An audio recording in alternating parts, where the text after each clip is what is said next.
Hi, Kayla. Welcome to the Women Waken podcast. Hi, thank you for having me. Absolutely. Kayla, thank you for being a trooper. And you jumped into this interview kind of at the last minute. I had someone cancel, and we had been going back and forth about trying to find a time for us to connect and get you on the show. And I was like, hey, do you want to be on it tomorrow morning? And you were like, yeah, I'll be there. So that was really cool. I appreciated that. Yes, and like I said, my hiking buddies all bailed on me last minute today, so it was clearly meant to be. There you go. See, synchronicity, fates aligning for us to be here, which is the stuff I love. Yes, I me think too. that it does happen that the people we're meant to meet will always find their way to us and just at the right time. I was listening to something recently. I read a book. Oh, it was actually the Celestine Prophecy. Have you ever read that? I haven't read that one, no. It's a really great book. I think it like came about in the 90s and kind of really like was shook a lot of people. Like you probably know the name. I know I did because it kind Yes. of talks about like the shift that's happening in our world and on this planet right now, which is like recognizing that we are not just physical beings and there's more going on than just meets the surface, than just like what can be seen by the eye, energy stuff. And Mhm. it said every single person you meet has a message for you and is meant to come into your path. And I think that's powerful because when you think about it, there's billions of people on the planet, and you just happen to run into like the certain ones that you do. There's a reason. I feel that also. And actually a really neat practice I've started doing is keeping a synchronicity journal. So it's amazing. So when there's certain things that just fall into place or like have these really eerie connections, I'll like just make an entry in my journal and then like read them later and be like, how did those things like fall into place the way they did? So that's a cool practice I just have started. That is fantastic. I love that idea of a synchronicity journal because so often we forget, right? So, but when you write it down, you can look back and think about it. Like a year later, you could be like, "Oh my gosh, of course I met that person that day because now we're working on this together. They introduced me to this person." So that's a fantastic idea. I love it. I love it. All right. So, Kayla, you are a health coach. You're a podcaster as well. You're also an author and an energy healer and spiritual seeker. So, we have a lot in common in our work, but can you share with us a little bit, sort of the broader definition of who you are, what you're about, and the work that you do? Yes. So I began my career in the health industry as a personal trainer, and that was back in 2014. So I did that for about 6.5 years. And interestingly enough, getting that job actually caused a resurgence in my binge eating, which I thought I had under control. I'd been struggling with it since childhood. But that particular career actually reignited that challenge for me. And it caused me to go a lot deeper on my own journey of transformation and seeing how it wasn't simply about what I was eating and how I was working out. There were a lot of deeper underlying things that were happening that were creating the conditions for binge eating. Mm-hmm. So through that realization and being in that career, I dropped deeper into exploring really the mind body stuff and how the way we think and the way we feel and the way we do life affects the way that we eat and the way that we take care of ourselves. So I've done work at the Institute for the Psychology of Eating. More recently, I've also gotten into energy work, which has been such a powerful addition because, like you said, it's not just like our physical bodies. There are energetic things at play, and there are things that we are holding in our bodies from past challenges that manifest as what you might call self sabotage or procrastination or all these things that have deeper reasons for being there.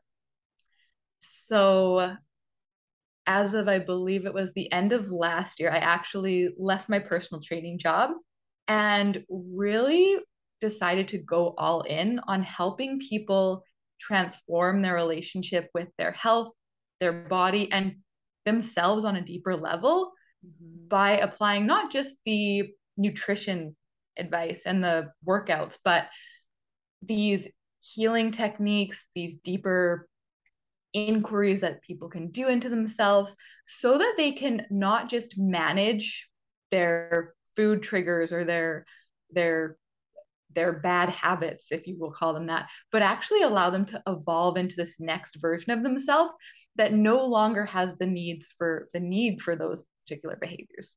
So that is me in a nutshell. Fantastic. Well, thank you for that. And, you know, I appreciate that so much. And I love that you had that sort of transition or sort of transformation in the way that you viewed things, because it is a powerful point.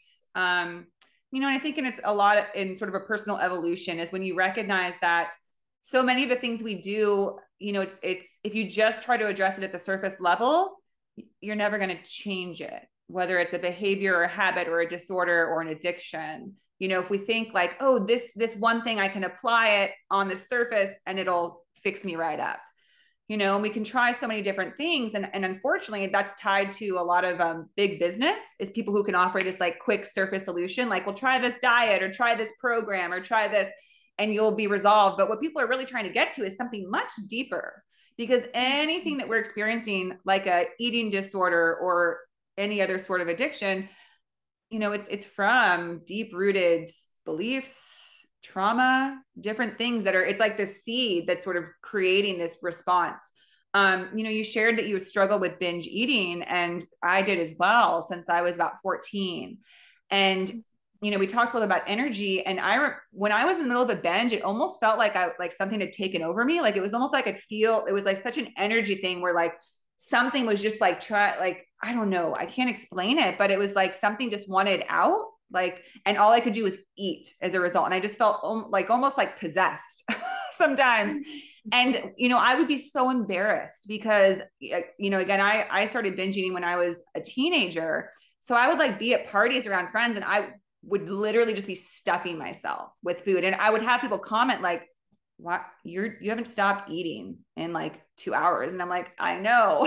Like, and I didn't know why, but it seems like such a strange thing to do. But at the time I felt so out of control.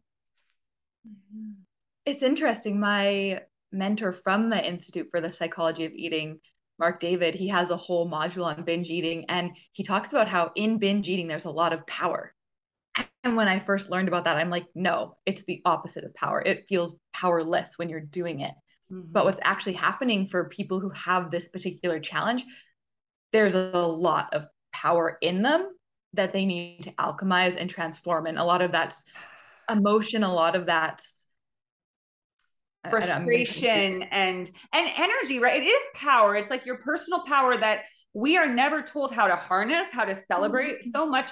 And here's another thing. I feel like a lot of eating disorders and addiction is related to shame, right? Like shame we keep stored, and shame wants to come out. It wants to be expressed and allowed to like, but when you stuff it down, that's when it becomes like toxic, right? Toxic shame. And so then you just have this power and energy, and you do sometimes want to, you know, channel it through, just because eating is something that feels so like tangible and solid, right? You're like, if I can't get this frustration out, at least I can just freaking do something that feels a little bit good and feels powerful, because it does. There's something about like just literally grabbing all the food you could ever want. When also another caveat is that, you know, so often we when we're struggling with our weight and eating disorders, it's like, okay, I can only eat these things and I can only eat this much of this stuff. And there's so much restriction and rules around it that when you get into a binge, it's almost like you're unleashing yourself, right? And you're like, I can eat whatever I want.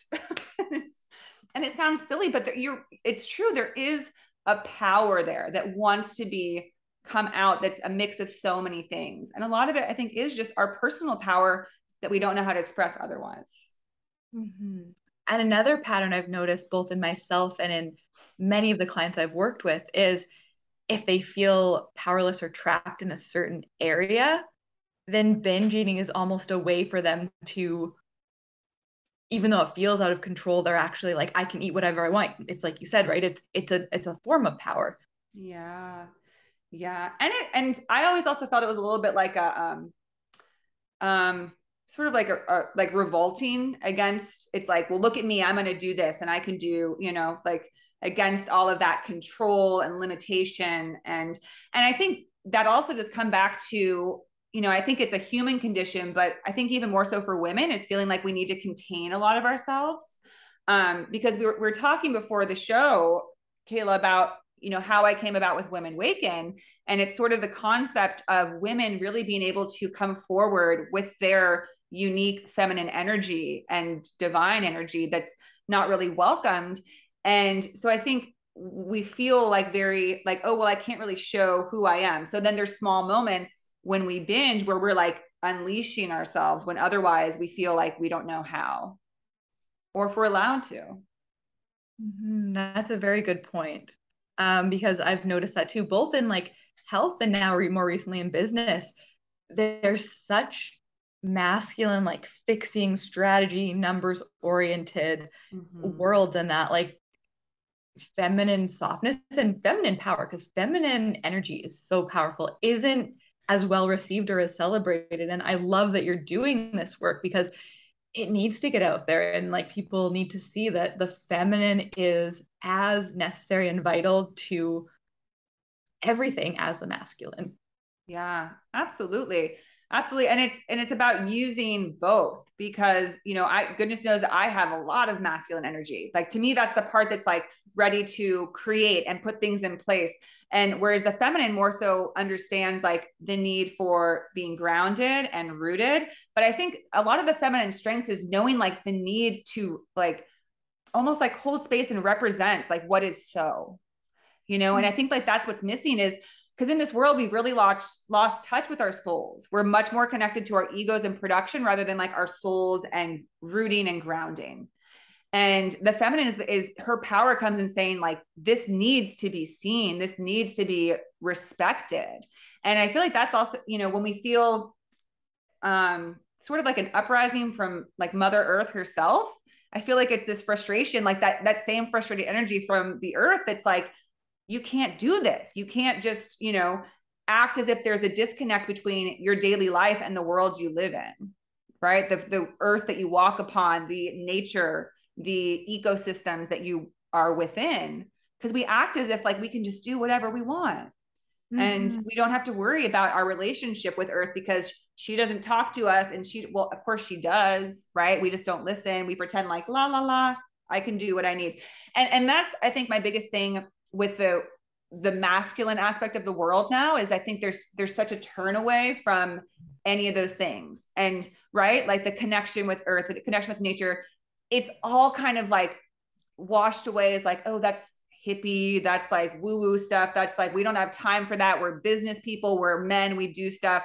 Not knocking men, it's not all men, but that's like sort of if we are going to talk about the patriarchy, I think that's the downside, is that it's like we need to focus always on growth, and we don't have time for those who like want to be tree huggers and acknowledge the earth. Like we need to keep going.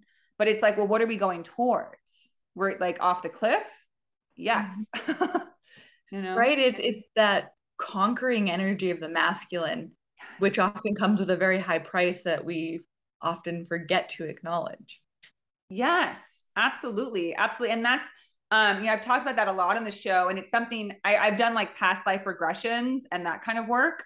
And that's something that's come up is like lifetimes I've had centuries ago where it was like the very inception of this energy where I was like trying to stand my ground and say, hey, we don't need to go conquer these other kingdoms, or because I like, it was like back in the day of like medieval times. Right. But then like I had male presence around me that were like, yeah, we do. Like, we can't just sit where we are. We have to, if we don't go, we're going to get, knocked down. We're going to get buried, left behind. And I think that's the mentality we have now. And I think that's why in general, there's so much anxiety on this planet, is because there is this mentality that's all masculine that says, if you are not moving, then you will die. Kind of like a shark almost. Whereas the masculine or feminine is like, you don't die. There's no such thing as death. Everything just is. Existence itself is sacred and the most sacred thing, and needs to be acknowledged. And we don't do much of that.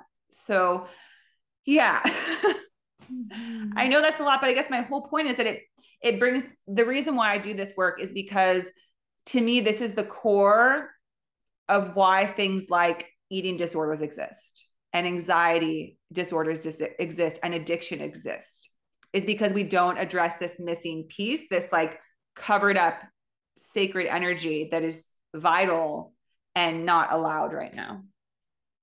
Mm-hmm. I believe the exact same thing, because what I found in my own journey and just working with people is when they can let go of some of that masculine structure, not all of it, because there are certain like guiding principles and systems that can work really well for people. Yeah. But when they don't cling so tightly to that and they just allow the space to be their feminine selves and be in their bodies and feel what it feels like to be present and take care of themselves in that more grounded way, it makes all the difference. And it is such a healing experience. Yes, absolutely. And Kayla, you have something you call the 3 core principles that really kind of help people to turn their health and fitness journeys into more of a spiritual journey. And to me, that's kind of like what we're talking about, is rather than seeing like, okay, if I want to be healthy and fit, then I need to get like the right diet and the right trainer, and then everything will be resolved. But it's about actually looking at the core reason of why, because everybody knows about the diet cycle, right? Whether you're a binge eater, even if you don't have an eating disorder, most people know what it's like to have like weight fluctuation, that constant frustration of like, I can be like on my grind and do everything perfect for like a month, and then I just want to sit on the couch for 2 months and eat. And then I gain it all back and lose anything I gained. So many people are stuck in that cycle. And again, it goes back to all the businesses that profit from nobody actually getting resolved, but just staying in a cycle. But your approach is looking to actually resolve these issues. So can you share with us about your 3 core principles and sort of how you coach people now? Yes, so I would love to. And it's a great segue that we just talked about feminine energy, because these 3 principles are very feminine in nature. Mm-hmm. So the first one I have is getting people to shift out of problem solving mode, which is very masculine. If you've ever had like a man in your life, whether it's like a dad or a boyfriend, and you go to them and you're like crying and sharing your problems, most of them are like, well, just do this or this or this, just fix it, just solve the problem. That's very masculine. Yeah. And we very often try to do that with like our eating or our weight, whatever it might be. But what happens when we focus on the problem, we're going to be in this chronic stress response because we're focused on this thing we don't like, don't want. And we actually don't just want the absence of a problem. We actually want something beyond that problem. We want to create something. So what I get people to do is, instead of looking at their excess weight, if they want to lose weight, their binge eating, their health challenges, I get them to be really creative and expansive and ask them, so what do you want your relationship with your body to look like? Do you want to be super unapologetic and wear whatever you want? Do you want to have all day energy? Do you want to have these sustainable habits where eating healthy and making choices that are aligned just becomes second nature? Do you want to create this relationship with yourself where you have these other tools to manage your emotions without food? So I get them into that space of creating. And what happens when they're in that space is that any of those like quote unquote problems they had disappear as almost a side effect. And then they're not in that space of feeling stressed, feeling unhappy, feeling resentful of whatever those problems were. Yeah, absolutely. And that is such a powerful tool, because again, I think we all get stuck in the quick fix, right? Well, it's like, well, I want to lose 10 pounds by next month for that wedding I have to go to, rather than that big question, which is, what kind of relationship do you want with your body, with food, with eating? What do you want your long-term plan to be? Not the next month where you do like a 30-day intense thing that will, and God knows I've been there. I'm not knocking it. I'm not like mocking anybody, because I've literally done that hundreds of times. The whole like, on Monday, I start on Monday, my new diet again, I can reclaim myself. But it's over the years, I've realized that question, that kind of like when you come to your knees, when you're deep in a disorder and you're like, God, what am I really wanting here? And I think also a big question is, what am I afraid of? Because what I realized is I was so afraid of not looking a way that was going to be acceptable right? Because it all comes down, I think any sort of addiction comes from fear that is usually based in not being lovable, not being worthy, not being enough, you know, having not being not having anybody care about you, all those things, you know. And when you start to ask those questions, well, rather than just like fitting into that dress next month, what do I actually want for my life? You know, 10 years from now, where do I want to be? I'd love to be able to have a family and be a healthy example to my kids, to have a healthy, and that was a big driver for me when I was getting over my eating disorder, is like, I really don't want to be, you know, around my kids and have, be an example of someone who's very, you know, intimidated by food or scared of food or has a strained relationship with eating. And, you know, and that it's a hard thing to do. I think there are very few people who have a healthy relationship with food. You know, it's one of the number one things that we can abuse because we have to do it every day. Right. But it's also delicious and amazing. It's also a great way to celebrate, you know, oh my gosh, I passed this test. I'm going to go get like, let's go out for, you know, for cupcakes and ice cream and pizza and like, you know, and it's just such a means to soothe yourself. Right. And you said you help people to actually, you know, how do we get past, again, the immediate need, which is I feel sad, I feel lonely. How do we learn to actually be with our feelings rather than try to cover up or soothe our feelings with externals? Sounds like you help people to kind of more reach our feelings directly. Yes, and that was a huge pivotal part of my own journey, was learning to face my emotions without food. And that was such a scary thing for me for a very long time. I had an ex who didn't understand the binge eating thing, didn't know why I couldn't just stop, and asked me, like, what if you just felt your feelings? What's the worst that would happen? And I just started crying, and I was like, I just can't. I thought they would like swallow me alive. Yeah. So what I ended up doing was I was given this really great emotion coaching process by a counselor. And I realized that if I wanted to get really good at using this tool, I was going to use it every day, even if my emotions were very small, even if I was just minorly irritated by something a coworker said or whatever it might be. Yeah. So I practiced that skill every single day for months on end. And what actually happened after doing that was I realized that I was in a relationship that wasn't the right fit for me, and I was about to marry that person. Yeah. That's a big feeling. That's a big feeling that we'll want to like not, that's, it's kind of inconvenient, right? Those inconvenient feelings, those are like, if we're in a relationship or in a job that we are like headlong into and we realize our soul is trying to say no, but we're like, no, please, that's too much. That's too hard to face. That's too hard to recognize. I mean, that's wow. So what did you do? So this was actually during the pandemic, and I ended up being able to have the very hard conversation with my partner and share the reasons why it wasn't working.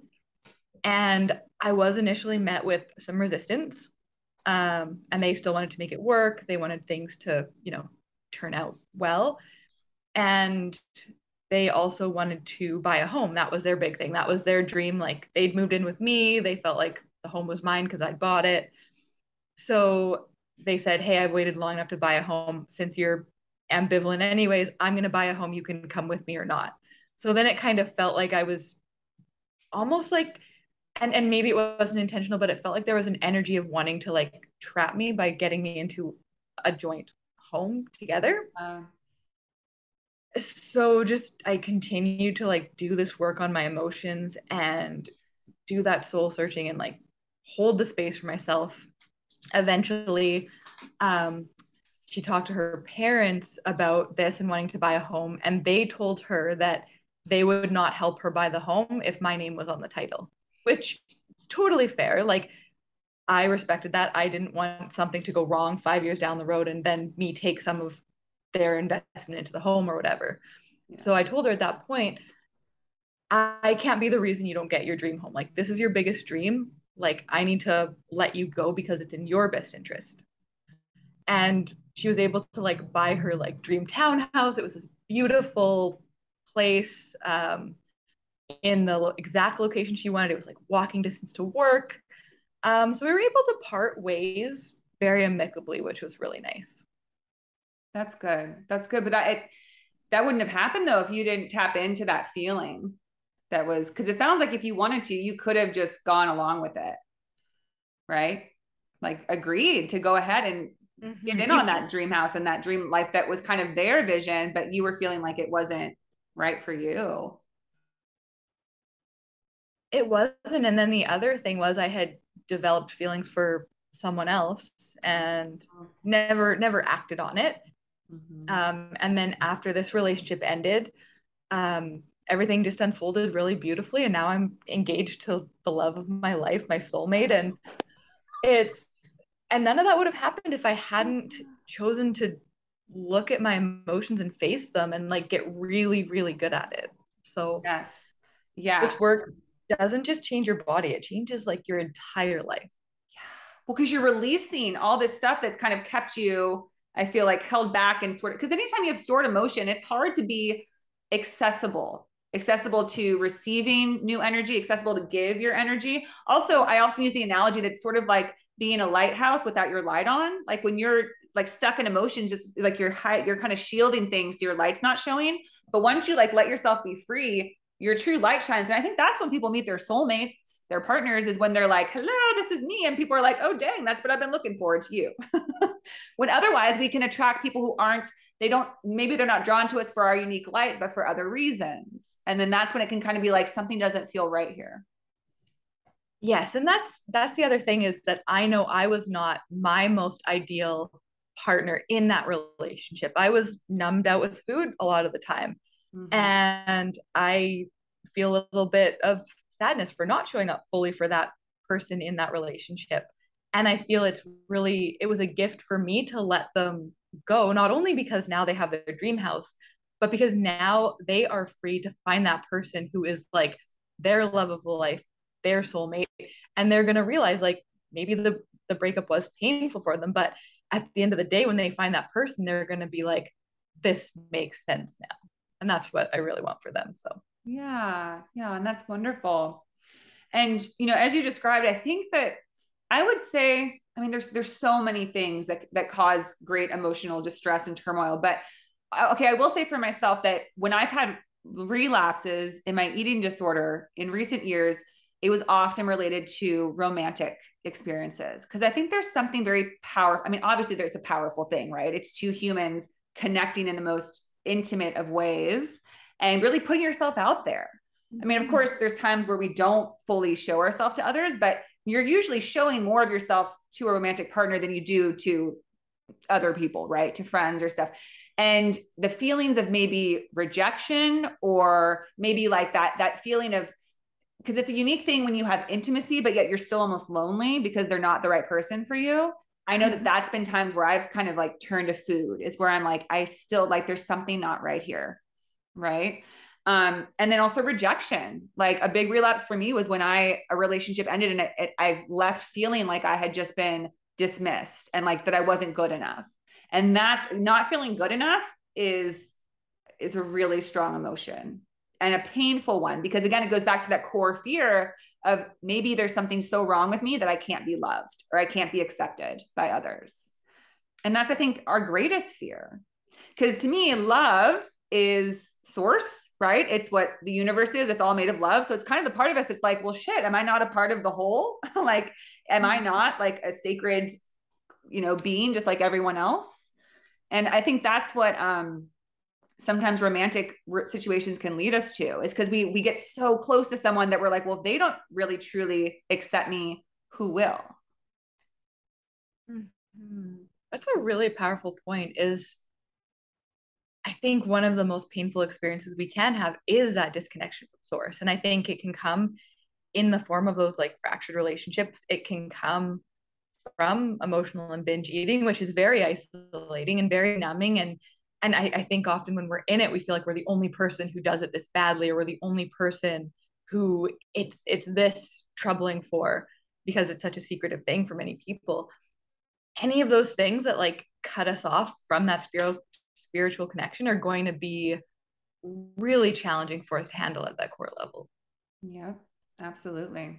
Absolutely. And I think that when we're in that space, again, for me, that's when it was hardest not to engage in disordered behavior. You know, that's were the times that I did relapse with binging, because I remember vividly, like when I was going through that, just trying, like I was so, there was something, it was almost like something was like, it was like I was jumping out of my skin. Like I just felt it was so uncomfortable to be with that feeling of like, oh my gosh, they didn't want me and I'm not good enough.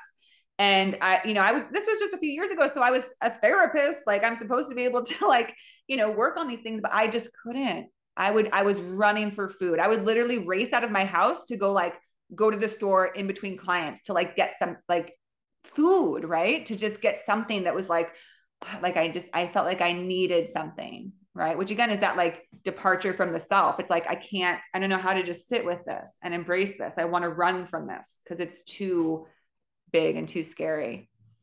Mm-hmm. So I love that you mentioned that. And I think that's a powerful strategy for anyone to start to use, is notice, when do I turn to food or Yeah. whatever else it might be? Yep. What is the core belief that's coming up? What is the core emotion? What is the core situation?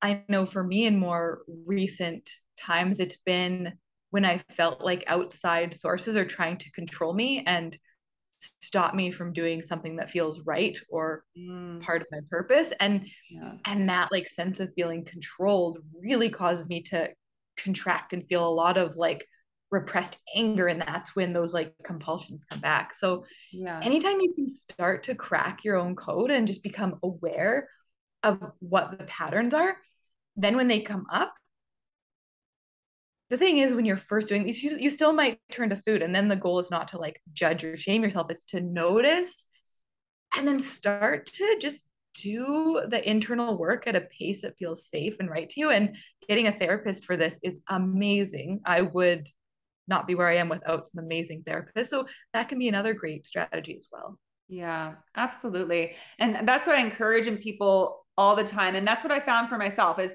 because in those episodes I just described, that's what I was doing. Maybe I was going through like if I knew I was going to binge, I'm a big believer that when you're in it, like don't like, sometimes you just have to go with it. It's like you can't.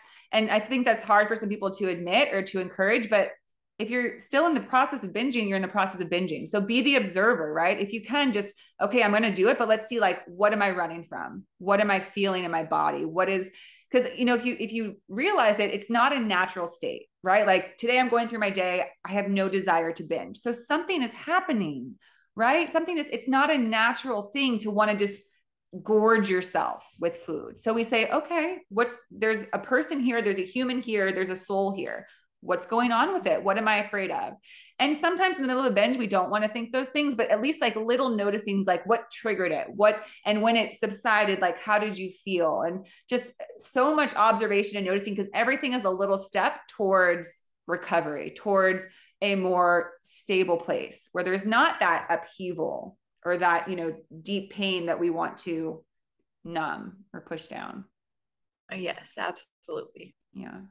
So I'm so glad we're talking about this, because I think, um, you know, I think binge eating in particular is challenging because it can become also like your own little secret world, right? It's like your own thing.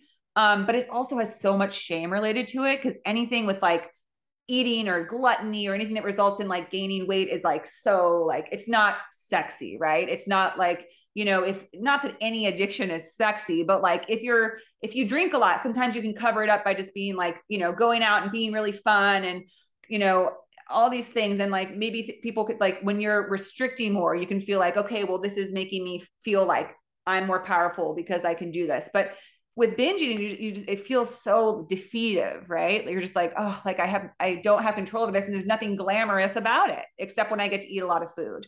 And I hope this doesn't sound bad, but it's just, that's how I would feel, right? Like I'm just speaking from my experience, that when I was in a place where I was like doing something that made me lose weight, it was destructive still, but at least I felt like some sort of like comfort in that. But when I was binging, I just felt like so down about myself, you know? And it's a hard thing. And once you sink into it, it's hard to get out of. So, and I think it's that shame spiral that actually keeps you stuck in there more than anything, because being a personal trainer, starting to binge eat, I gained 30 pounds back while I was at my job. And then there was this shame of like, who am I to like coach these people when I have my own stuff over here?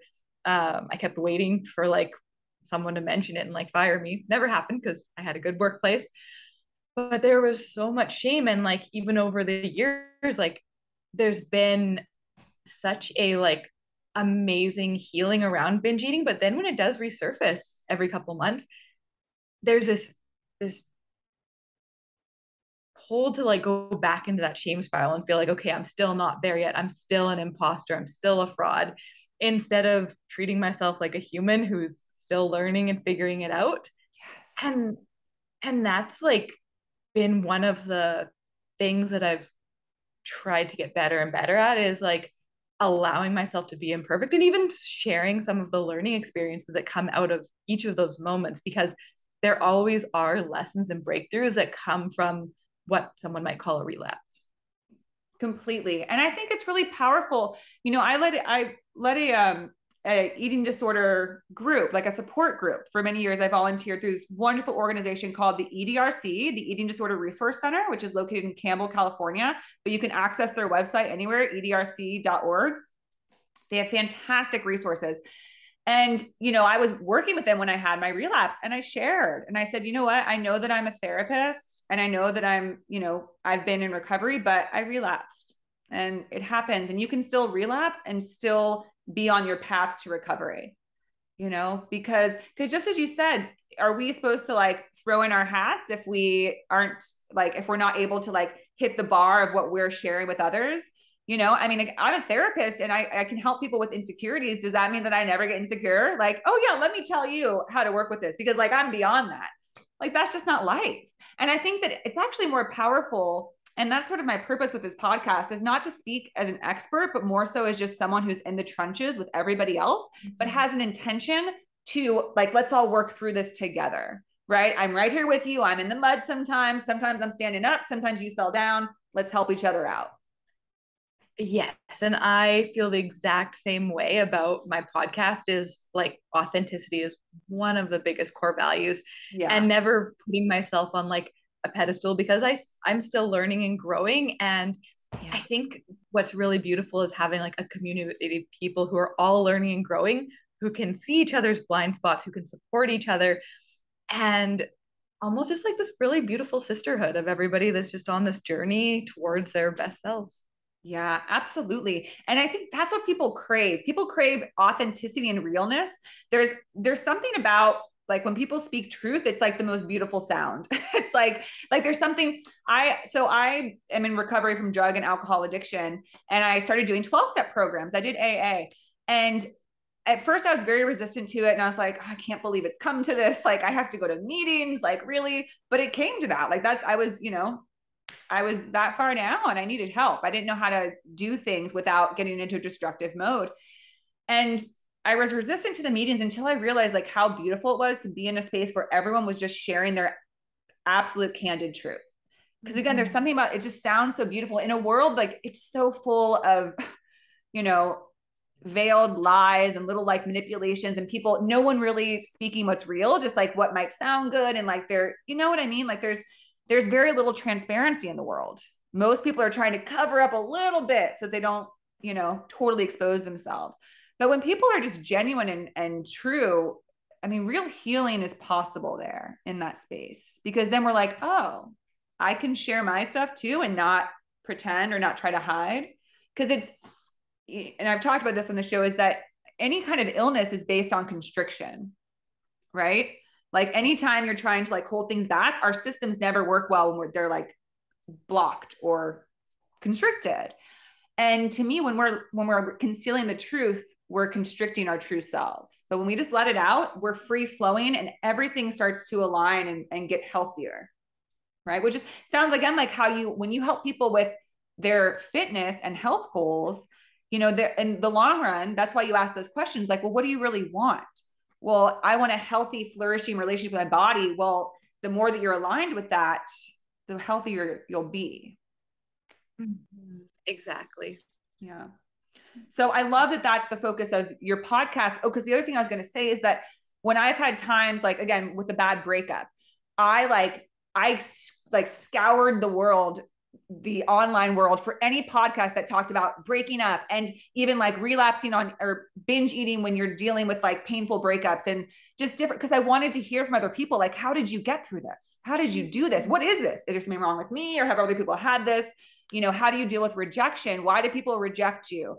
I was just craving it. And so now that really is, and we were talking earlier, Kayla, about being, you know, podcast creators and how when you start a podcast, you know, I think it's so great to just do it, to put it out there. But then you start thinking about, well, how do I finesse it and work with it so that it's the greatest channel of help towards others, but also fulfillment for myself, you know, bringing forward my skills, but that they're landing with other people. And so I always think about, you know, myself when I was looking for these outlets, these people who are talking about the stuff that I really needed to hear and how I can offer that to others. And I think, again, it has to be based on authentic truth being expressed. Yes. And it's interesting because on one hand, there's this idea of like, create the stuff that your target avatar or target listener or whatever wants and needs to hear, which I absolutely believe in. And I've also noticed that when I share the very real and raw things that I'm going through, those tend to be the episodes that land the most people. And that's when I get the messages. That's when I get the interactions and the ones that like really are super well received, instead of always like, what do I think people want to hear? When you just go and you share and you really do what you can to like create the experience for the listener to reflect on how that impacts them. That those, for whatever reason, those tend to be the most magnetic episodes, if you can call it that. Yeah. Yeah. Well, I think it's people almost like hearing someone talk through their own experience, right? Like, oh, you're like telling me what I'm going through. Or like we're talking about the same thing, but you're not with me, but I'm like, I hear you relating to this, that you've experienced this, and that you've realized some insights into this that I may not know right now. Yes. Yeah. And that's why I love having the interview style. I mean, I'd even love to one day like have more of like a panel type show where it's like a group of people talking about a topic, because then there's so many different concepts that can be fired off and shared. Even like a live show where people can throw out, you know, like on live on YouTube, where people can throw out questions and be like, well, what do you do when, you know, you're in the middle of like at a party and you start binging? Like, how do you slow it down? How do you remove yourself? How can you like bring some peace? Just stuff like that, where you can offer people some guidance. You know? Yeah, that would be a really interactive and fun experience for sure, and valuable. Yeah. And then to share a little bit more, like, again, we were talking about, you know, being podcast creators, and we're talking about, you know, sort of the challenges. And because I want to offer this to anyone listening who's kind of wanting to look into like, maybe they have a topic or a, you know, profession or an expertise in something, but they don't really know, or maybe just like something they want to talk about. That's really all a podcast is. You don't have to be an expert. You just have to have something that you are passionate about and want to like bring together people to look at this same thing. You know, like there's so many podcasts about like movies, right? People love movies and just talking like movie reviews and all those podcasts are still popular. But it can be difficult to figure out how to get it started and how to figure out how to get traction, you know? So you and I were kind of talking about like, how do you, you know, kind of start to find your way in terms of gaining an audience and having topics that feel like relevant and alive to people. Right. So in terms of my biggest takeaways from doing this for a while, I think I started my podcast last year. One is like being consistent with like a schedule and getting an episode out once a week, because I know that's something like my fiance mentioned. He'll find this podcast and he loves it, and then he's like, oh, he only gets like one episode uploaded like a month or something. So I think that's a big thing, is like knowing that unless you have like a 100K following to start with, the growth might be slow at the beginning, and that's okay. And just celebrate the 3 to 5 people who start listening at the beginning, and know that it will grow from there. Yeah. And I think the other thing I've noticed that's very interesting is that when my personal energy is off, when I'm like in a really low week or like in a slump, I weirdly get less downloads. And when I'm having like a really amazing week and I feel like super passionate about the episode I'm about to share and I'm excited, the episodes also do better. So I think it's being able to manage your state as well. Yeah. Well, it's energy, right? It's all like the energy and momentum behind it. And when you put out that positivity, then it's, people sense that, right? People are drawn towards that. Yeah. Definitely. And then, go ahead. I was going to ask, what have your biggest sort of takeaways or experiences been as you've gotten started with your podcast? I mean, I think, so I'm a little over a year in, and I think my motto is really slow and steady right now, is just because it is like a passion project right now. I'm able to still have my practice as a therapist. I would love to one day like blossom this into like my full-time gig, because as we're talking about, like my favorite thing in the world is just connecting with people, conversing about ideas that I believe are important to the world right now and the changes that are happening in the world, because we are at a very pivotal, like phenomenal time in our, like in the human history. Like there's a shift that's wanting to happen. There's something that's we're ready for. And I think change happens because people start to speak on it, right? The spoken word is powerful. Nothing ever comes into, never materializes until we first have the idea and then speak it. I'm going to create this thing. Whoa, I just said it out loud and now it can happen, right? We have podcasts because one day we're like, I think I want to start a show. And then we started acting and we told someone, I'm going to start a podcast. And I don't know about you, but the first time, that's another thing I'll offer people. Okay, one is like slow and steady. As you said, like if you really believe in something and love it, then just keep doing it. And because I'm a sucker for like looking at the numbers and getting caught up in like, is anyone listening to people like this? But if it's what you love and believe in, even if it's not, getting momentum now, it doesn't mean that at some point, because how many things in life, like you hear about success stories where people do something for a long time and there's nothing, and then one day, bam, it just erupts, which reminds me of this great quote that is credited to Abraham Lincoln. I don't know if it was him, but it says basically like, or maybe it wasn't. He's the one who said like, if I wanted to chop down a tree, I would spend like 50 minutes sharpening my axe and then 10 minutes chopping it down. That's kind of like that, but it's more like it's not the first hit that sparks the fire. It's like the thousandth hit, right? Mm-hmm. So it's the idea that like, just because like nothing's happened doesn't mean that there's not a fire just waiting to, it's persistence, it's consistent. So I think those are key when you're trying to, even if it's not a podcast, but get your voice and your vision out.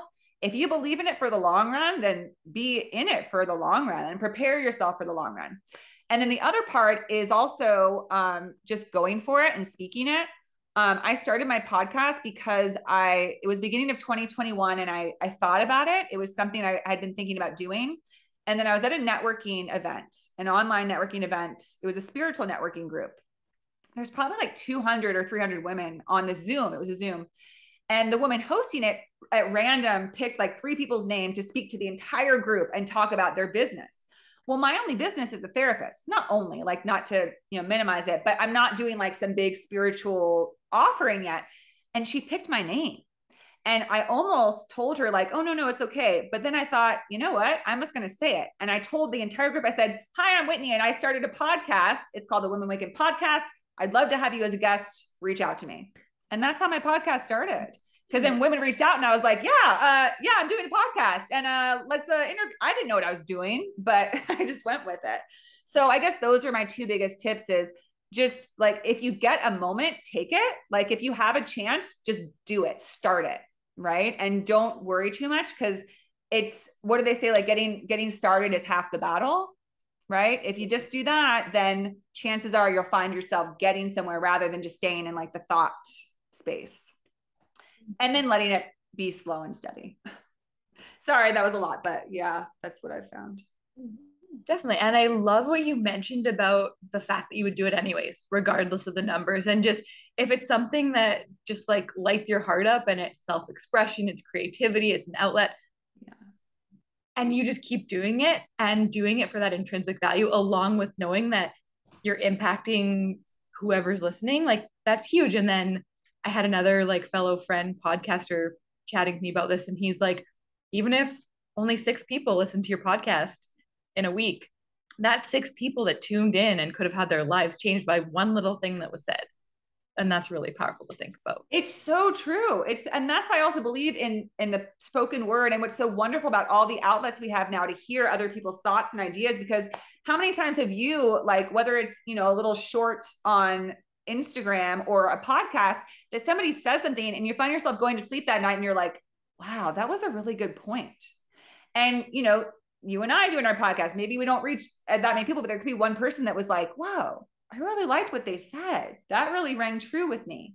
So, and that's powerful. Then we just, little by little, all of us are doing our part, right? To hopefully inspire, to empower, to help others to have freedom, to have healing, to have well-being. And if you can do it in your own little way, then do it, you know?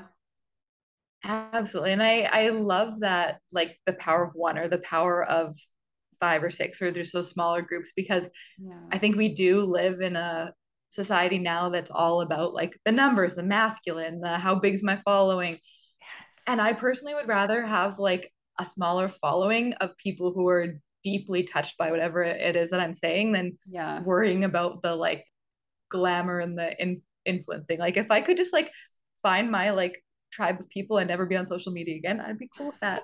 I know, right? I know. I took the leap this year. I was off social media for 10 years, aside from LinkedIn, because that felt more like I can just like be it's very like detached. LinkedIn, you're just like, this is who I am. If you want to contact me, contact me. But I finally took the leap because I was like, I don't have my tribe yet. I feel like there's more people out there, and I'm going to give it at least a year. I started in April. And then if I found enough people, maybe I'll come back. Or if I find it's not, it's always like, weighing out the benefits versus the cost, right? Is it taxing me more energetically, or is it offering me more connection? And because my gripe with it is that I feel like it does bring me more in my masculine, where I do get like, why didn't anybody like this post? Or like, how come there's not more, views for this? Rather than just being like, cool, I posted something, I did what I love and I liked it and I'm good to go. And I try to be more in that energy. And sometimes I am, but sometimes I get pulled into that masculine. And to your point, what kind of helps me stay away from that and more focused on my purpose is giving myself the acknowledgement of, because it's always, masculine to me is always reaching for what's next, right? Like we got to keep going, which again, growth is good. It's not all bad, but it's when it's only about growth that we lose our balance. We topple over. And so I remind myself, if my life stayed exactly like this, I get to be a therapist, do the sacred work of seeing clients, and do a podcast on the side that I have fun with and reaches people. I meet amazing people that I have as a guest, and I get to speak about the topics that are important to me and my heart. If my life never changes, that's a good life. And that's okay. Because I think that the mentality about I've had a lot of my life is like, well, this has to change. I got to get to this point and this has to happen next, rather than just being like, this is okay. It just as it is wonderful. And I'm so grateful for it. Right. That's a really powerful practice. And it's one I often come back to get me out of too much of that masculine. Because when I did like find this like partner I have now, he was such a dream come true. And it was kind of like I made this like bargain with the universe, like, because I had feelings for quite a while before we got together. And then when my other relationship ended, I was like, universe, I swear, if I get this man in my life as a partner, I'll never be unhappy again or ask for anything again. And like now it's been better than I expected. And then sometimes I still am human and go into that place of like, this isn't working and I don't like this. And then I remember like I already have won because I have this beautiful relationship. Same thing, I get to like express myself creatively on a podcast. I get to help the people I'm meant to help and trust that the rest of my tribe is going to find me in the right timing. And I also actually really love building doors 2 days a week. Like my life's pretty awesome. Oh, that's as so well. cool. You build doors like in homes and stuff, like wood doors? I think they're like the ones that like separate, like they're indoor doors for houses. Oh, okay. Yeah, so when I left my personal training job, there was like a non-compete clause, which is very standard, and I had to find a non-coaching related job for a year.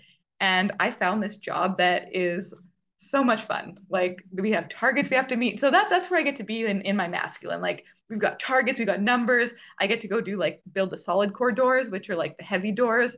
Some of the guys there can't build the solid core doors, which I don't know, it kind of just gives me some girl power energy. Yeah. But yeah, and they don't usually let people stay on part-time. It's either full-time or nothing. But I just decided to like make the ask, and they were like, we really like you. So yeah. That's awesome. That is so cool. How fun. And I love that you said that because I think it is, I'm definitely a proponent of not, I never want to say never. And I just did. I prefer not to say never because like I don't like the idea of like, oh, we need to get away from the masculine. We can't have this. No. Oh my gosh. I just spilled my water everywhere. It's okay.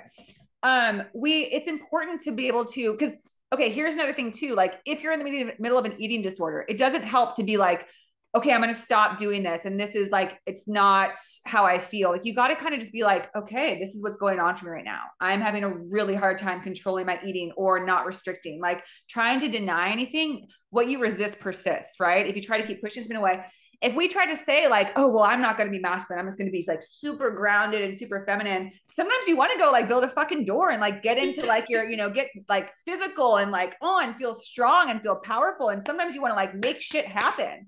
I'm all about that. I need my outlets where I'm like, fuck yeah, we're going to get this done this week and I'm going to do this. Like, that's okay. It's just everything is about balance, right? It's about incorporating both so that you're not, because then if you're only doing something for the sake of production, where are you going? What are you doing with everything you produce? It just gets left behind. Because it kind of brings us back where we're talking about. If you can't love your life the way it is, if you can't sit in and be like, heck yeah, this is amazing. When you get the partner, when you get all that success, you're not going to be able to sit there either. You're not going to be able to be like, oh, I made it. You're going to be like, okay, we got to keep going. And that's the scary thing about our world now is the bar is infinite. I've had clients who they'll tell me this story. They're like, I worked in the Bay Area, right? So I had many clients who were like, millionaires and they would tell me, they're like, I started out and I just wanted to make $1 million. But they would say, but let me tell you, you make $1 million and that's old news. You need to make 20 million. You need to make 100 million. That's the way the world is for the most part. It's like, what have you done for me lately? What do you got next? No one's really impressed because there's always more, right? There's always someone getting richer, getting more successful, having more power. And that's the big question I always ask is like, where is this going? Like if there's no limit, like we're just going to go infinitely into this, pursuit. Anyway, so to me, that's why because the feminine is the one that like brings us back to like a center where it's like, yeah, go out, have your fun and grow, but don't forget about the base of it all. Mm-hmm. Yes, definitely. And on that note of the feminine, did we get your 3 cores? I feel like we only got like 1 or 2, and then we got into a lot of different topics. Yeah, we got to the 2. So the first was just being in that creative mode versus problem solving. Yeah. The second one was building the skill of managing your emotions without food. And then the last one is getting to the root of the subconscious blocks that are keeping us from either healing from eating disordered behaviors or healing from or losing weight if that's a goal we have, which many women do have. And that can be so many different things. A big part of that is there's often secondary intentions where we don't want our goal because we think it's going to cost us other things. Mm-hmm. And that can be a very powerful practice as well, is that like, okay, if you aren't achieving a certain amount of health, energy in your life, if you get stuck in a certain place, what's really going on there? Why might you not want it? And I know I've done this work for myself. And one of the things that comes up often is I'm worried about being seen as like vain or arrogant or have to like show off too much, because humility is another big thing to me. And I also worry that it might make me less relatable to people if I get too thin, because then they won't think, oh, well, she's never had a weight problem, she doesn't get it. So there's that. There's always going to be these reasons below the surface. And there's also often different parts of us that might not want the goal to happen as well. Oh, yeah. Well, because we might identify so much with who we've been most of our life, which is the person who didn't feel enough, who felt like kind of a victim, right? And if you're in the, even though we might claim like, oh, I just want to break free of this, it's kind of like the devil, right? Like if you know this way of being, it's scary to think about, well, what if I don't have this anymore? If I'm actually successful and people actually listen to me and like, wow, she has stuff to say, how can I still claim to like be like, oh, I can't do this because like I'm not good enough? How do we actually like stand in your power? Right. That's another great quote, which I think is by Marianne Williamson, which is sort of like, it's not our, it's not our inferiority that we're afraid of. It's our magnificence. That's not the exact quote, but it's something to that idea where it's like, we're not afraid of like how empowered we are. We're afraid of how powerful we are. Because if we actually step into our power, like then we really have to, be accountable for that, we believe in ourselves, that we believe in our message, and to stand with it and be open to success and being seen. Right. I think being seen is a big thing too, where we're exposed, and that leaves us, open to some criticism and feedback. And it's about taking criticism and saying, okay, I hear you, but I still believe in me and what I'm doing. But I think, just as you said, I think there's a subconscious part that there's part of us that's like, I'm going to fight for the success. But another part's like, oh, no, that's too scary. We can have that dual thing existing at the same time. Absolutely. Yes. And I know for me, I actually had a mentor talking to me in 2019. So this was years before I'd finally decided to launch my own business. And I was sharing, like, I want to help people heal from emotional eating and I want to do it this way, but I'm not ready yet because I'm still doing it myself and I still have this many pounds to lose.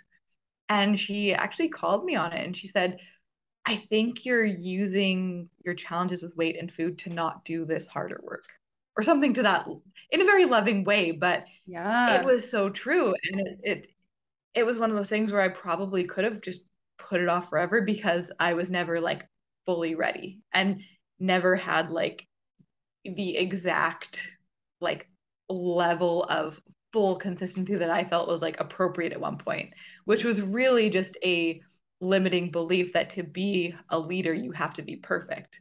So there was a lot of perfectionism that needed to get healed as well. Yeah, yeah, absolutely. Absolutely. And we talk about finding, sitting with how to like actually be with our feelings and sit with our feelings rather than trying to like fix them and getting through blocks.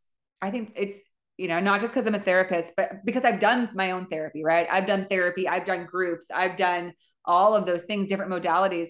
And they all work in different ways. They're all no, I don't believe there's like one solution for anyone by any means, but there's so many offerings now. And there's something so powerful in, because when you work with someone else, just as you said, they might point something out that you never noticed. And that's like the magic of that I find in being a therapist, is when you're that person and you're like, wait, but did you see this pattern, this connection? And this person's like, what? Like, I never thought about that. And you're like, well, I see it right there. It's clear as day from my perspective. So, because we're all a mirror to each other, right? Almost every client I've had, I can relate to, right? I've seen myself in them. I've known their experience often, not always, not 100%. And so when we talk about, because I want to offer our listeners, those who are like, well, how do I deal with these emotions? How do I sit with them? How do I get through these blocks? I think when you're at the point where you're ready to get help, one is, as we said, the first step is just observing and allowing yourself to, if you're still going through the behaviors, if you're still avoiding your emotions, just start to be mindful, observe them, take notes on it. Okay, I binged twice this week and it both happened after an embarrassing moment or a stressful situation, whatever it was. But then, get help so you can sit with someone, because there's also, I think a lot of my greatest healing, a lot we do on our own, right? When we do our own practice of meditation, of self-connection, of, establishing what it is that we're afraid of, what we've been hurt by. But then we take that to someone else who can hold the space for us to really be vulnerable and speak our truth and identify what that pain is. because any emotion is coming. Emotion is like the steam that comes up from a deep, seated hurt, right? Mm-hmm. So it's like speaking to us. It's trying to tell us like, hey, this is like hard for me. And obviously not all emotions are bad. It can come from like a happy place, like a spark of joy, or like a point of sadness, or like, hurt, harm, when we've been hurt, when we've been abused, any of that. So when you work with someone else, you can do things that you can't do on your own. And that's why I encourage people who really want to make breakthroughs is a therapist, is a spiritual guide, is someone who does, energy work, or even, therapists who do like EMDR. That's really powerful. Brain spotting. There's so many things available now where you can go and say, I have these feelings that I just cannot sit with. And so I go to drugs, or I go to food, and I really want help. And there's no like quick fix, but you can start to like, be like, wow, that really is there. It's real. And I'm a big advocate of inner child work, where you really kind of like go back and visit the part of you that experienced a trauma or a hurt, and really like consoling that. Cause then it's almost like you're freeing that part of yourself that's kind of stuck in there. Yes. It's interesting. I think, I have a book that's coming out hopefully in the next month or so. You got a book? Yeah. That's awesome. I do. But the dedication, like, because it's sort of like my memoir mixed with self-help about just all the things I've been through with food and my body and sexuality. The dedication, I think there's like 7 or 8 different mentors that I just dedicated it to for different reasons, because they all played some kind of a role in my healing and in my transformation. And I believe for most people, especially if there's a lot of deep rooted things, it's going to take a village, and just finding like your right healers, counselors, mentors. It's amazing how you can draw these different things from all of them and get this exact healing that you were meant for. And we kind of talked about that a little bit, how the people who were meant to find, or who are meant to find us, will find us, and they all have a lesson for us. Yes, that synchronicity where once you open yourself, and because really once you send something out to the universe, it'll offer it. When you say, okay, I'm ready for someone to help me on this next step, this next chapter, this next pursuit, be open and keen to who shows up. Because you might be like, well, that was a random person that contacted me. But think about it. Like, well, maybe it's not so random. Maybe it's someone who can really help you. Listen to what other people talk. If someone's like, oh, I just started seeing this, person for this. Maybe it's a psychic. Maybe it's that sort of thing. Like that can be really helpful too. Sometimes it's past life work we need to do. Sometimes it's like deeper, more just, there's so many things. So yeah, just being open to whatever comes, even if it's not, something you're familiar with or traditional. Yeah. Yes. Yeah. Well, that's so exciting that you wrote that book and that you have that out there, because, again, as I spoke to earlier, when I was younger, like in high school and college, and just so deep in my eating disorder, where I felt like that frustrated feeling, that feeling where it's like, you just can't get away from it, and I think eating disorders any addiction is that way. But for me, eating disorder was the strongest, because at least for me, when it was drugs and alcohol, when I was done, I was done. And I was like, I am cutting this out of my life. I am sick of it. I am done. But with eating, it was like, just this like prayer on my knees all the time, where I was like, can this please go away? Because eating disorders are exhausting. And I think that's something I want to give people credit. If you're going through that, is like, it is absolutely exhausting. And it's not something that is in your control. We've lost control a long time ago. And again, it all comes down to these feelings that are so powerful and overwhelming that we can't just be like, okay, I'm just going to eat normally. I remember being stuck in that place where I was like, why can't I be normal? Like, where do things keep going wrong? I just couldn't do it. And I was in despair so much. So when people share their story, which I would love to share mine, but it takes a lot of work to write a book. So kudos to you. That's amazing. It's so important. And it's so important for so many people to share their story, because everyone has a little bit of a different offering that needs to be heard, that's going to help somebody. Yes, for sure. And if you ever do want help writing your book, that's actually my little like side like thing I just love to help people with. I've connected with like 3 authors in the last little while, and I just love hearing about their projects. And supporting them as they put that stuff together. So, oh my gosh, yay. Well, then we're going to get to connect more because I will definitely take you up on that. awesome. Wonderful. So do you have a title for your book yet? Do you have a release date or anything? Yeah, so the title is Your Body is Not a Weapon, Healing a Fractured Relationship with Food, Physique, and Sexuality. And I am in contact with the publishers. We're aiming for like early November to have it out. Still waiting to hear back from them to like fully iron out the exact dates, but very soon, which is really exciting. So that is so exciting. And was the process powerful for you? Was it healing or was it arduous? What did it feel like to actually get your book out? This was the quickest book that I've ever written. Like it just, how many have you written? Like 6, 7, something like that. But the rest have been like silly little fiction books. So they're not awesome, but okay. Yeah. But yeah, this one, like it flowed out of me. Like I had the outline, I knew exactly the chapters I wanted. Wow. I wanted to write this book since 2017. But I definitely wasn't ready because there was so much more that I needed to learn first. And I also needed to process some of the shame and the fear around sharing like the fullness of my story because it's a lot. Yeah. Yeah. And then Kayla, would you be open to sharing just a little bit about how the sexuality part plays in? Because I think that that's also something that is often very much intertwined in disorders, in these things where we don't know how to like accept something or understand something about ourselves that may not be like what we thought or what's expected. So I think people could probably relate to that. Mm-hmm. Yeah. So for me, my challenges with like food and sexuality both actually started around the same time.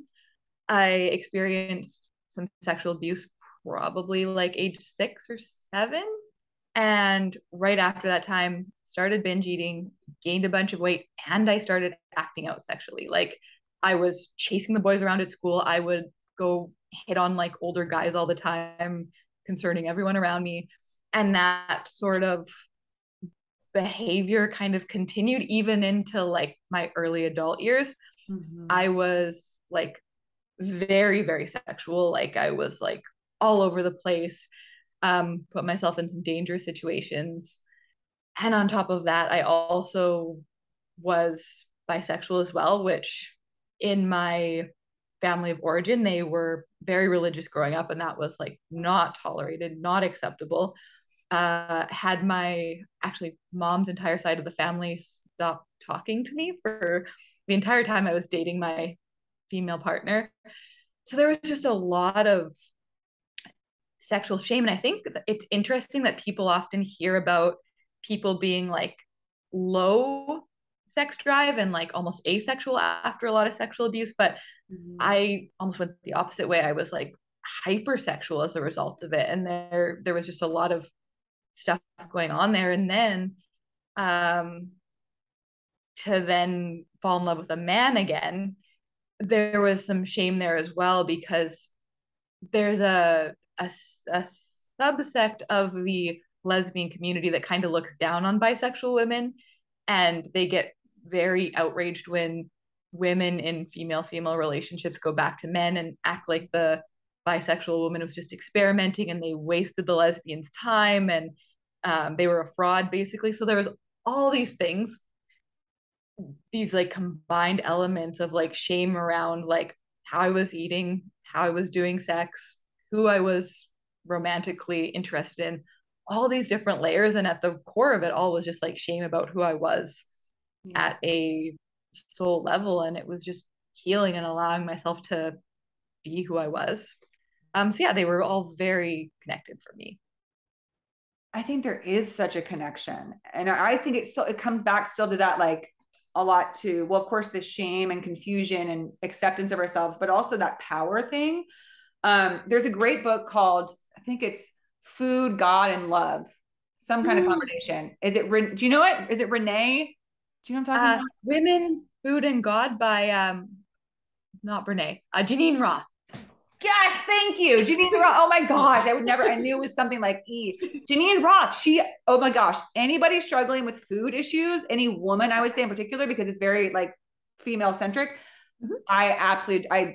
No pun intended, I ate up all her books because they were she has like 6 of them that just talk about like women struggling with sex, love, spirituality, themselves, acceptance, all those things. Mm-hmm. And it's just so powerful because, love, sex, interchangeable. And I agree with you. I had the same response where my alcohol abuse, my eating disorder, and also like sexual promiscuity all started at the same time.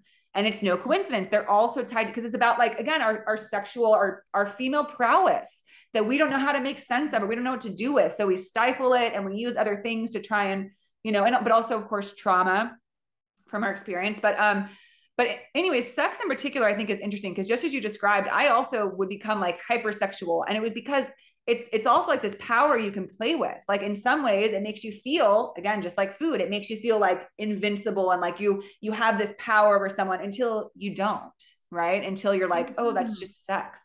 It's just somebody who wants my body. So and I think that in general is like a big conversation that I would even love to have just one podcast episode on is women's sexuality and how it is because we're at this interesting time where we're all talking a lot more about power dynamics and feminine, masculine, and everything. And we all have a lot of things we're requesting and we want, but we're also trying to manage it as well, if that makes sense. Like in being a woman, it's like you want to be respected, but at the same time, like I like to be desired. I still sometimes I abuse wanting to get attention still, and to me, that's a part of this disorder part. It's like, I want all of it or I want none of it, right? I want to have all the control, but then I'm left with no control with all these things. So it's just a very interesting and fascinating thing with how all these things are interconnected and related. Mm-hmm. It really is. And I was the same way. I was very much like slay the patriarchy. And I hated the way that men would like turn women into like notches on their belt. I'm like, I'll do it first. I'll turn them into my notches. But then, hormones, oxytocin, it never works out the way you want it to. And you're like, oh, I actually have feelings for these guys. Why do they just want to sleep with me? Because that was the only thing I was offering them.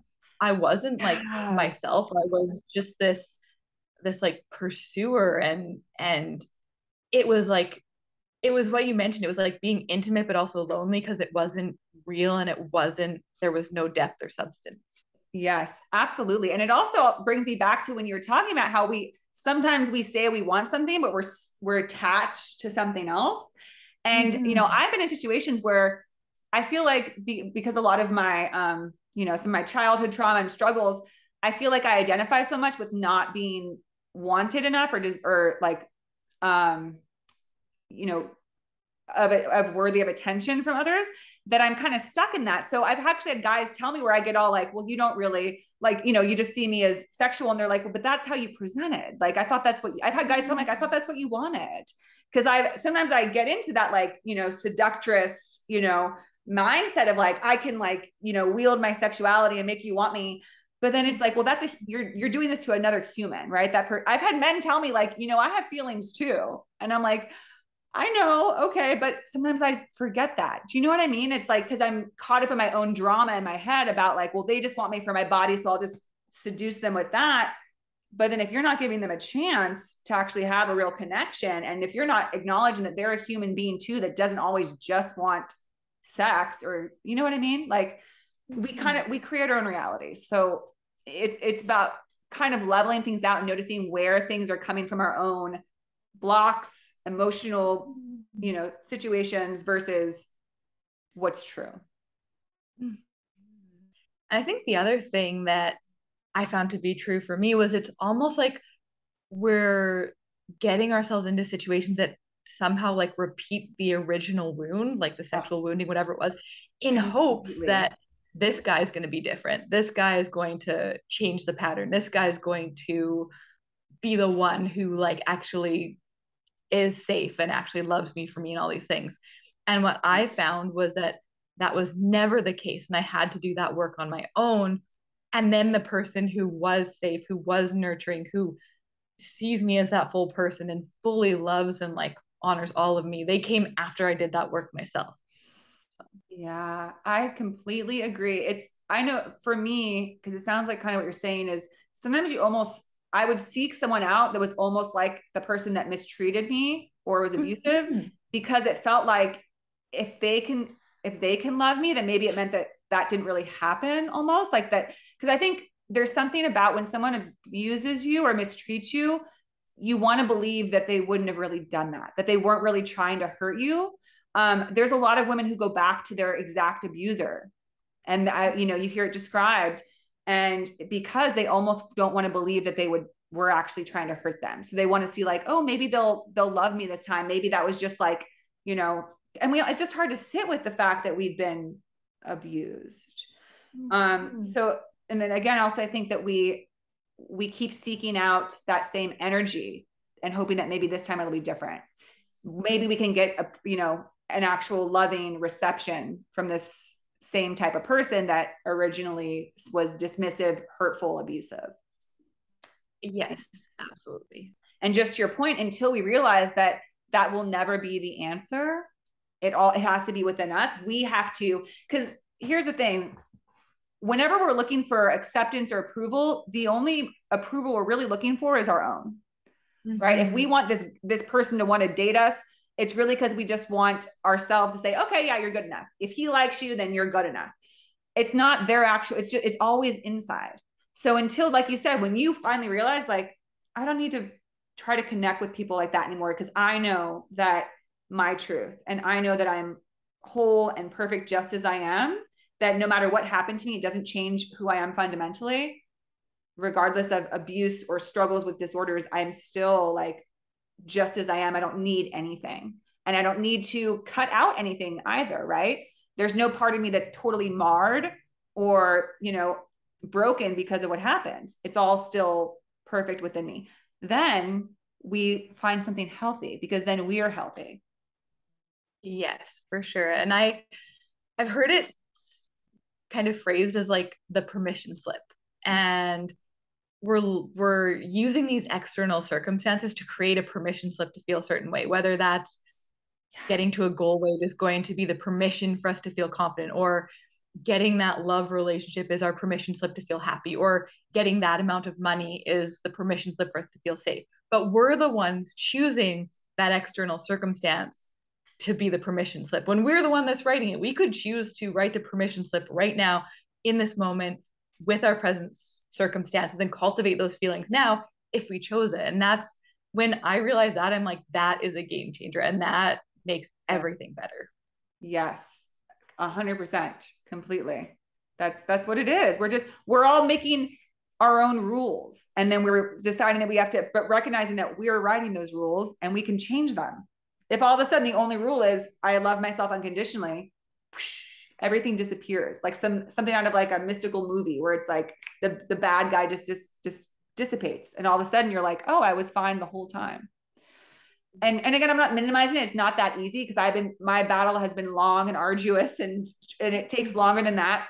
But it's the journey, right? It's the journey of the soul, the evolution of the being, that we come to this realization, almost like the Wizard of Oz, where that at the end, Dorothy's like, I had the freaking power the whole time. I didn't need to go on that long journey and find all these people.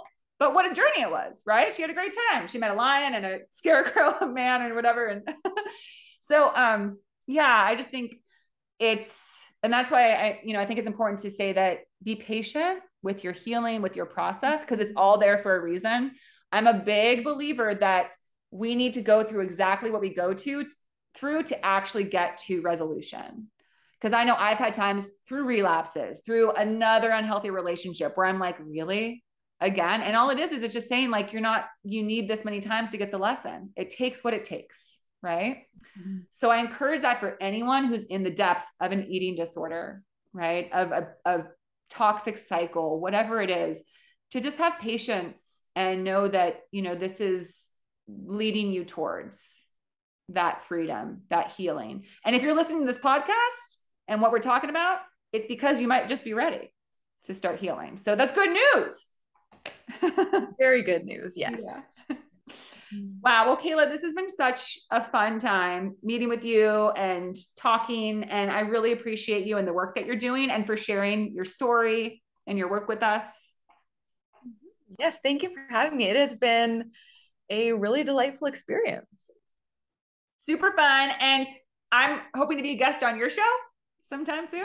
Yes. I was actually thinking, as we're talking, I would love to do an episode with you on like sexuality and just taking that deeper dive and talking about like the parallels and, you know, the relationship aspect. And I think that would make an awesome episode if you are interested. Let's do it. Let's do it. I'm so ready.